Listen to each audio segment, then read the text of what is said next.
So మెయిన్స్కి ప్రిలిమ్స్కి సపరేట్గా మీరు ప్రిపేర్ అయ్యారా, లేకపోతే దీనికి సపరేట్గా రెండింటికి కలిపి ఒకసారి ప్రిపేర్ అయ్యారా? నేను బేసిక్ బుక్స్ అన్ని చదివేటప్పుడు మాత్రం రెండింటికి కలిపి చదివాను. బట్ ఇంకా ఎగ్జామ్ దగ్గర పడుతున్న కొద్దీ ప్రిలిమ్స్ మీద ఫోకస్ చేయడము, ఆ బేసిక్ చదివిన బుక్స్లోంచి కూడా ప్రిలిమ్స్ ఓరియంటెడ్గా చదవడం. అంటే ఒక 3 months ప్రిలిమ్స్ ముందు అయితే ఓన్లీ ప్రిలిమ్స్లో ఏం అడగగలరు అన్న ఫిల్టరింగ్. ఈ ఫిల్టరింగ్ అంటే ఈ అనాలిసిస్ పార్ట్ మనకి previous years papers prelims previous years ఒక 15 years కావచ్చు, 12 years కావచ్చు. సో అది మళ్ళీ రిపీటెడ్గా చదవడం వల్ల ఈ ఫిల్టరింగ్ అంటే ప్రిలిమ్స్లో అయితే ఈ టాపిక్లోంచి ఇది అడుగుతారు, మెయిన్స్లో అయితే ఇదే టాపిక్ నుంచి ఇంకోలా ఇదా అడుగుతారు, లేదా కరెంట్ అఫైర్స్కి ఇలా లింక్ చేస్తారు అన్న ఫిల్టరింగ్ నాకు ముందే ఐడియా వచ్చేసింది. కాబట్టి ఆ 3 months ప్రిపరేషన్, ఆ 3 months నేను ఈ టాపర్స్ వీడియోస్ కావచ్చు లేదా ఇవన్నీ చూసినప్పుడు ఈ నేర్చుకున్న ఈ ఫిల్టరింగ్ అది నాకు ప్రిలిమ్స్ అప్పుడు మెయిన్స్ అప్పుడు హెల్ప్ అయింది. అంటే మెయిన్స్ ఎగ్జామ్కి సంబంధించి ఎస్ఏ రేటింగ్ అనేది చాలా ఇంపార్టెంట్. ఒక ఇష్యూకి సంబంధించి చాలా డెప్త్గా ఆలోచించి డీటెయిల్డ్గా రాయాల్సిన సబ్జెక్ట్ అది అని చెప్పని విన్నాను. అవును. సో దీనికి కూడా మీరు ఎవరి దగ్గర తీసుకోవడానికి మీ ధైర్యం ఏంటి అసలు? అంటే మీకు ఎక్స్పీరియన్స్ లేదు, అంటే ఎవరి దగ్గర గైడెన్స్ తీసుకున్నారు ఈ విషయంలో? అసలు ఎలా రాయాలి అనేది మీకు తెలియాలి కదా.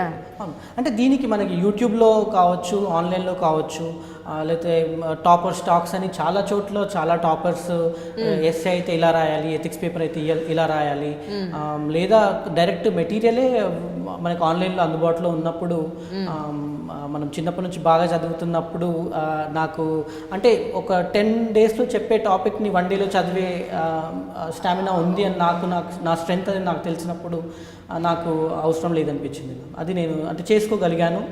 నేను చేసుకుంటున్నానని కూడా నాది నేను సెల్ఫ్ టెస్ట్ చేసుకోగలుగుతున్నాను టైం టు టైం ప్రిపరేషన్లో. కాబట్టి అది నాకు కాన్ఫిడెన్స్ అలానే ఉంది. వీ కెన్ డూ దిస్ అన్న కాన్ఫిడెన్స్ ఎప్పుడు మిస్ అవ్వలేదు. కాబట్టి ఒకవేళ అది మధ్యలో ఎక్కడన్నా మిస్ అయ్యి ఉంటే నేను ఎవరినైనా పర్సనల్గా కలిసే లేకపోతే ఏదైనా ఇన్స్టిట్యూట్లో జాయిన్ అయ్యేవాడిని.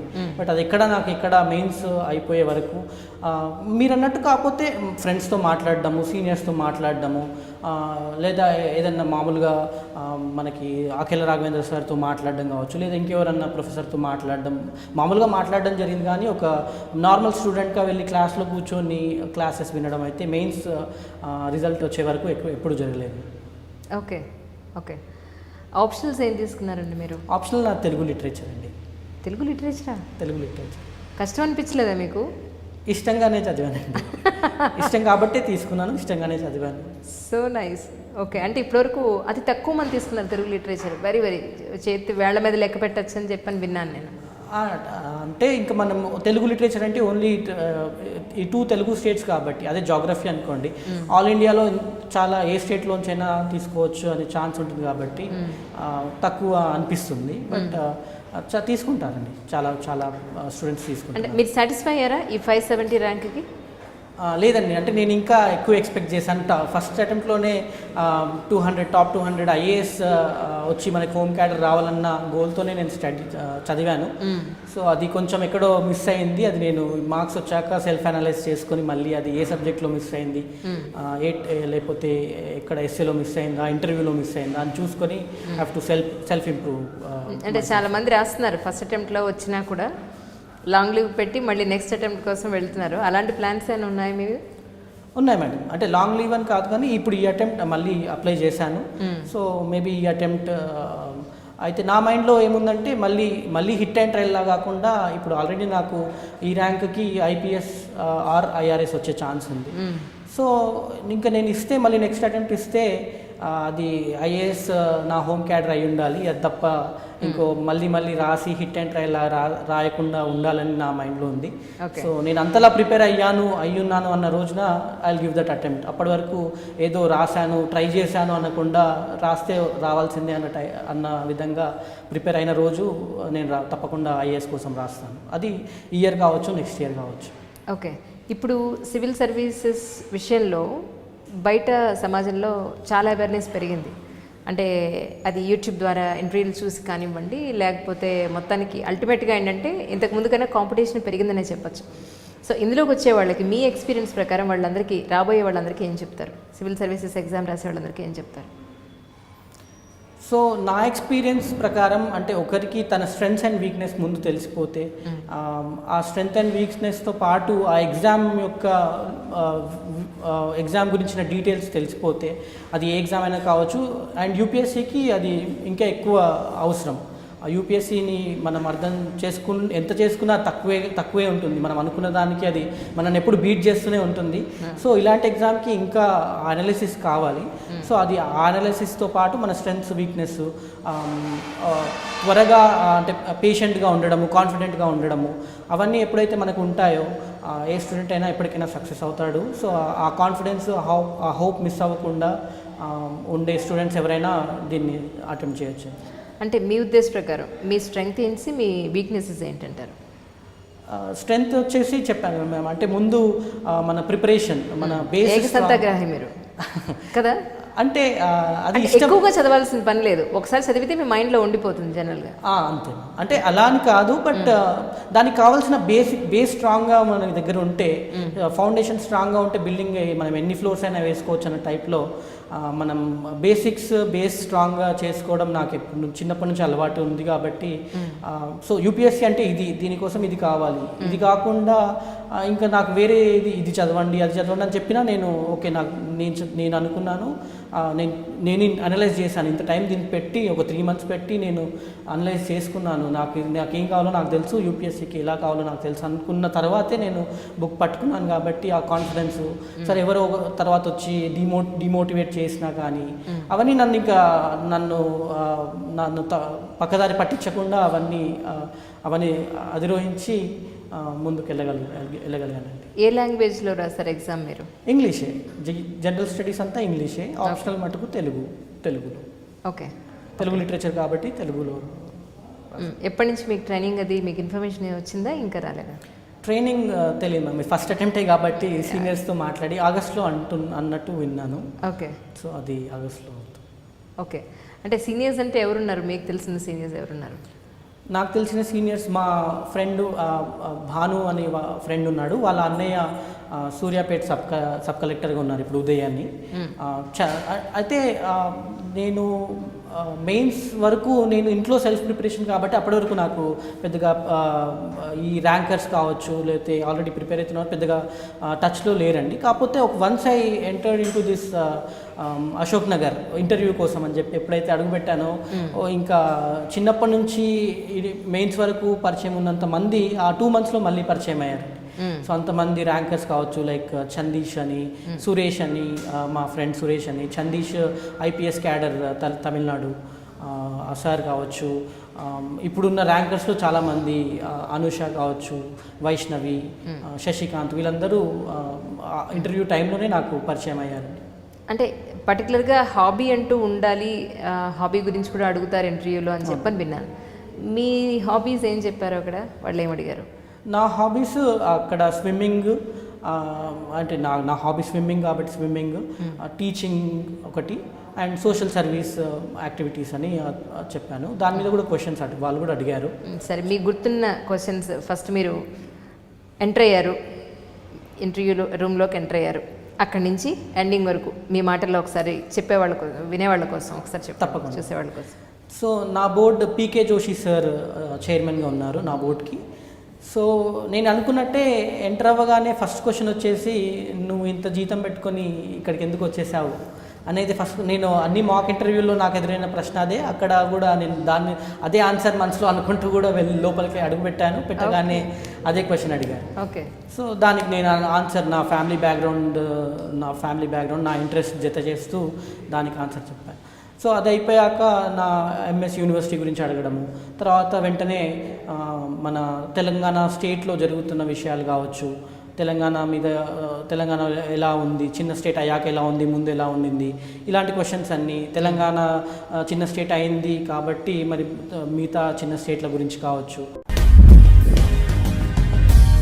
అంటే చాలామంది పెడుతున్నారు నెట్లో, లాస్ట్ టైం కూడా కొంతమంది ఫైనల్ ఇంటర్వ్యూలో ఏమేమి అడిగారు అనేది పెట్టారు. మీ విషయానికి వచ్చాడు, మిమ్మల్ని ఏమి అడిగారు? ఇంటర్వ్యూ అనేది చాలా ఇంట్రెస్టింగ్ ఆస్పెక్ట్ మేడం. అందరికీ ఒక్కొక్క టైప్ ఆఫ్ క్వశ్చన్స్ అడుగుతారు. సో నేను వెళ్ళినప్పుడు I was the first person in the morning అనమాట. సో బోర్డ్ వాళ్ళందరూ చాలా ఫ్రెష్గా, చాలా టెన్షన్ ఉంటుంది. It was a Monday morning, so long weekend తర్వాత వచ్చారనమాట. So everyone was quite fresh and they decided to take a long interview. ఒక 40 minutes దాకా నా ఇంటర్వ్యూ సాగింది. సో నన్ను అడిగిన ఒక ఇంట్రెస్టింగ్ క్వశ్చన్, నన్ను చాలా ఇష్యూస్ మీద అడిగారు. నా optional subject political science and international relations అనమాట. సో నన్ను వేరియస్ ఇంటర్నేషనల్ ఇష్యూస్ మీద క్వశ్చన్స్ అడిగారు. చైనా కానీ, పాకిస్తాన్ కానీ, మాల్దీవ్స్ కానీ, ఇలాంటి ఇష్యూస్ మీద, అన్ఎంప్లాయ్మెంట్ మీద అడిగారు. దాని తర్వాత అగ్రికల్చర్ మీద అడిగారు. దాని తర్వాత they asked me about smart cities, digital India, various topics అనమాట. And chairman asked me very interesting question on bifurcation. So he said that you come from Telangana and ఈ విభజన అయిన వల్ల everyone is saying that AP is suffering. Okay, and Telangana is benefiting, or both the states are competing, doing very well. So you come from Hyderabad, you stayed in Telangana. Now you tell me 3 problems which bifurcation has created for Telangana and Adigaru. So reverse answer ki prepared. So Andhra bifurcate, Andhra kochina problems chala unnai. Telangana benefit ayindani andaru antaru. So he asked me the reverse question. So adi that I believe aa time lo it was quite a bouncer. Okay. Yeah. Okay. So luckily I was able to answer. And I think he was satisfied with it. అంటే interview అయిన తర్వాత వాళ్ళు decide చేస్తారు, వాళ్ళు IAS కావాలా మీకు, IPS కావాలని మిమ్మల్ని అడుగుతారండి. మీరు ఏది చూస్ చేసుకుంటున్నారు? ఇంటర్వ్యూ ముందే మేడం మనం రిటర్న్ ఎగ్జామ్ రాసేటప్పుడే we have to fill in our choices. Okay. So నేను ఫస్ట్ ప్రిఫరెన్స్ ఐఏఎస్ ఇచ్చాను, దాని తర్వాత ఐపీఎస్ ఇచ్చాను, ఫాలోడ్ బై ఫారెన్ సర్వీస్. కానీ నాకు వచ్చిన ర్యాంక్ ప్రకారం లాస్ట్ ఇయర్ అలొకేషన్ చూసుకుంటే I will be allocated IPS. Super. Okay.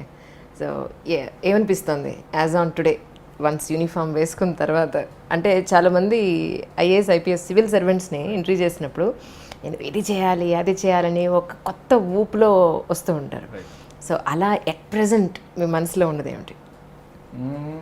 Policing అంటే మ్యామ్ ఇట్స్ నాట్ ఇప్పుడు కొత్తగాని కాదు, చిన్నప్పటి నుంచి చూస్తున్నాను పోలీసింగ్ ఎలా జరుగుతుంది, లేదంటే ఎలా ఉంటారు పోలీస్ వాళ్ళు, లేదంటే డాడీ సబార్డినేట్స్ అని చూస్తుంటాం, లేదంటే బ్యాచ్మేట్స్ చూస్తుంటాం. సో ఐడియా అయితే ఉంది పోలీసింగ్ అంటే ఏంటి, what is that police can do for society అనేది అయితే ఉంది. కానీ ఇప్పుడు after because dad is 30 years in a batch before me, ఇప్పుడు నేను వస్తున్నాను.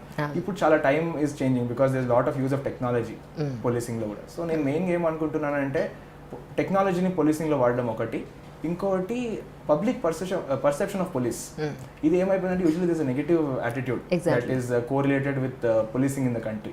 సో దీన్ని మార్చడానికి I will try to see what best I can do. I mean being more accessible కానీ, లేదంటే పీపుల్ని ఎక్కువ కలవడం, వాళ్ళ ప్రాబ్లమ్స్ తెలుసుకోవడం, that is where I want to focus on. Super. అంటే చాలామంది సివిల్ సర్వెంట్స్ ఇళ్లలో వాళ్ళు ఉండే బిజీ స్కెడ్యూల్ చూసి వాళ్ళ ఫ్యామిలీతో స్పెండ్ చేయడానికి చాలా తక్కువ టైం ఉంటుంది. నన్ను చూసి మా పిల్లలు ఎవరు ధైర్యం చేయలేదండి, వద్దనుకుని దండం పెట్టేశారు అన్న సందర్భాలే ఎక్కువ. సో మీరు మీ నాన్నగారు చూసిన తర్వాత కూడా అంటే మేబీ చాలా తక్కువ టైం స్పెండ్ చేసి ఉండొచ్చు ఆయన మీతో, మీరు ఆయనతో, కానీ అయినా కూడా మీరు ఇందులోకి రావడానికి గల ప్రధాన కారణం ఏంటి అనేది నా డౌట్. అది ఇండివిజువల్ పర్స్పెక్టివ్ మేడం. అంటే మీరు చెప్పినట్టు కొన్ని ఫ్యామిలీస్లో ఇట్స్ ఆఫన్ కిడ్స్ వేరే దగ్గరికి వెళ్తాం అనుకుంటారు, but there lot of civil servants children who want to come in to this and who are coming in to it. మీరు చూసుకుంటే కూడా లాట్ ఆఫ్ పీపుల్. అది depends on how each child is brought up, లేదంటే వాళ్ళ experiences బట్టి ఉంటుందని నేను అనుకుంటున్నాను. నేను ఎప్పుడు ఏంటంటే చిన్నప్పటి నుంచి హాలిడేస్ అప్పుడు డాడ్తో పాటు ఆఫీస్కి వెళ్ళేవాడిని. సో ఇంకా అక్కడ బయట తిరుగుతూ వేరే వాళ్ళని కలుస్తూ నాకు ఎప్పుడు ఆ అట్మాస్ఫియర్లో ఉండేవాడిని అనమాట. సో ఎప్పుడైనా మనం ఆ యూనిఫామ్ ఎట్లా అలవాటు అయిపోయిందంటే అందరిని చూసి చూసి చూసి ఇక్కడ ఉండడం అయితే ఇట్స్ వెరీ హ్యాపీ మూమెంట్, ఇది ఇక్కడే ఉండాలని చెప్పి అనిపించేది. సో నేను ఈవెన్ ఫామ్ నింపే ముందు ఐ టోల్డ్ డాడ్ నేను ఐపీఎస్ పెడతాను ఫస్ట్ ప్రిఫరెన్స్, ఐఏఎస్ వద్దు నాకు, నేను పెట్టను, ఐ గో ఫర్ ఐపీఎస్ అని చెప్పి. Said no no no you give IAS, but if you are meant to be in the police you land up in such a rank that మీకు police వస్తుంది. So I said okay and luckily. ఇప్పుడు so అంటే మెయిన్స్లో మీరు ఎక్కువ score చేసింది ఎక్కడ అని అంటే ఏం చెప్తారు? మెయిన్స్లో ఎథిక్స్ మ్యామ్, ఎథిక్స్ పేపర్ నాకు 115 వచ్చింది. So usually it's very difficult for people to cross above 100.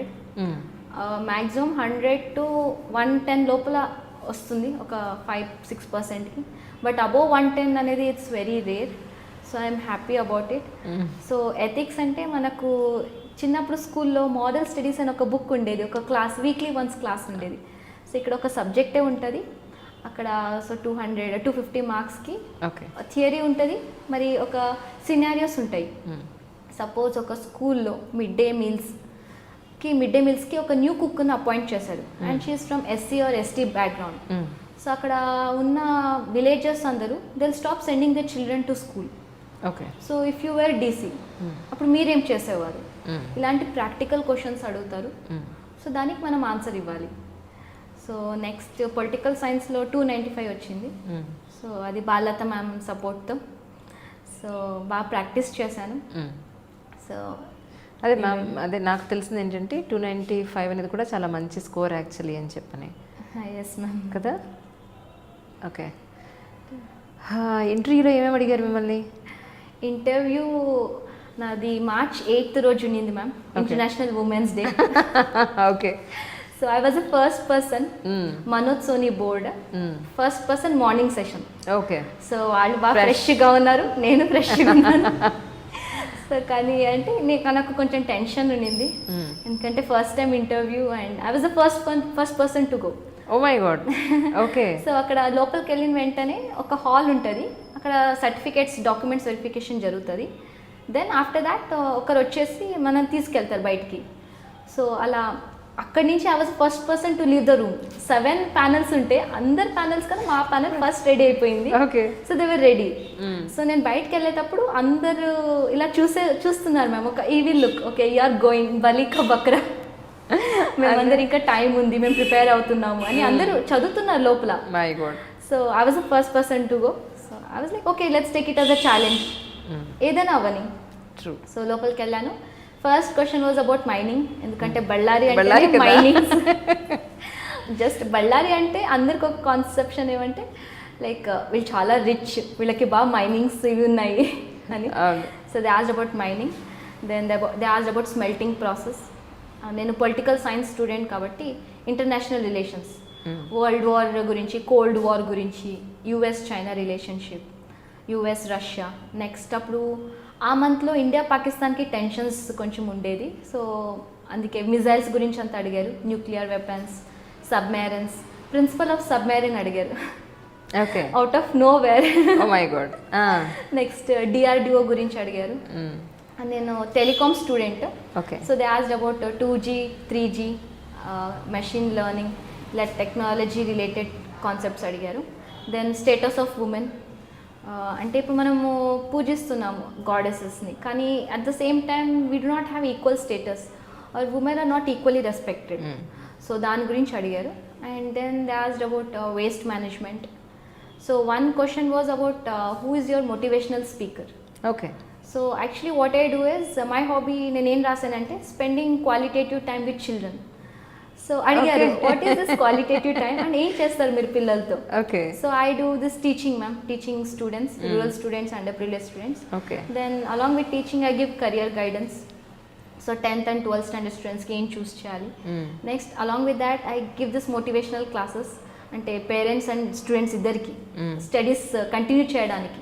చాలా మంది పిల్లలు వదిలేస్తారు 10th or 12thకి. సో కంటిన్యూ చేయండి స్టడీస్. సో ఇలా చెప్పాను. అండ్ దెన్ అప్పుడు అడిగారు who is your motivational speaker అని. Then I took Malala Yousafzai, Nobel prize winner. So I took her name. She has work for girls education. Then తనది ఒక line ఉంది ma'am, 1 book 1 pen 1 student 1 teacher can change the world. So ఈ line చెప్పాను. This was the end of the interview. Okay. So chairman was like okay అయిపోయింది మీ interview, you can go now అని అన్నారు. Okay. Like usually it happens if members are not satisfied, ఇంకొక రౌండ్కి వెళ్తారు, second round. Okay. So అలా second రౌండ్కి ఏం వెళ్ళలేదు. సో 1 roundలోనే కంప్లీట్ అయిపోయింది. బయటకు వచ్చిన తర్వాత ఎలా అనిపించింది? బయటకు వచ్చాక ఇంకా మేము యాక్చువల్లీ 11 members వెళ్ళాము ఇంటర్వ్యూకి ఢిల్లీకి. సో అందరు ఉన్నారు బయట, మమ్మీ డాడీ నా కజిన్స్ అంకల్స్ అందరూ. సో అందరు అడుగుతున్నారు అనమాట ఏం జరిగింది, ఏం క్వశ్చన్స్ అడిగారు అని. నాదైతే ఇంకా నాకు ఒక హ్యాంగ్ ఓవర్ లాగా స్టిల్ అయిపోయాను. అంటే నేనేం రెస్పాండ్ చేయట్లేదు, నాకేం రీకాల్ అవ్వట్లేదు. ఏం అడిగారు క్వశ్చన్స్ అంటే I was not able to recall anything.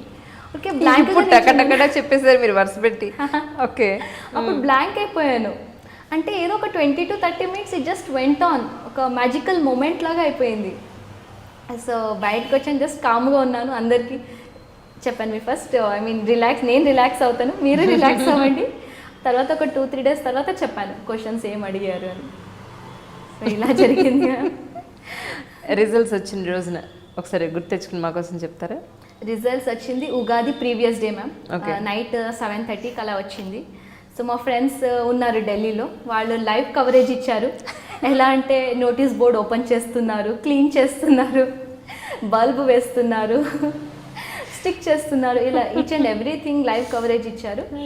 So result వచ్చిన వెంటనే అంటే we were very happy. Parents అందరూ మా మమ్మీ డాడీ చాలా హ్యాపీగా ఫీల్ అయ్యారు. ఇంకా వెంటనే స్టార్ట్ అయిపోయింది, అంటే ఇంటికి రిలేటివ్స్ రావడము, మా డాడీ ఫ్రెండ్స్ రావడము.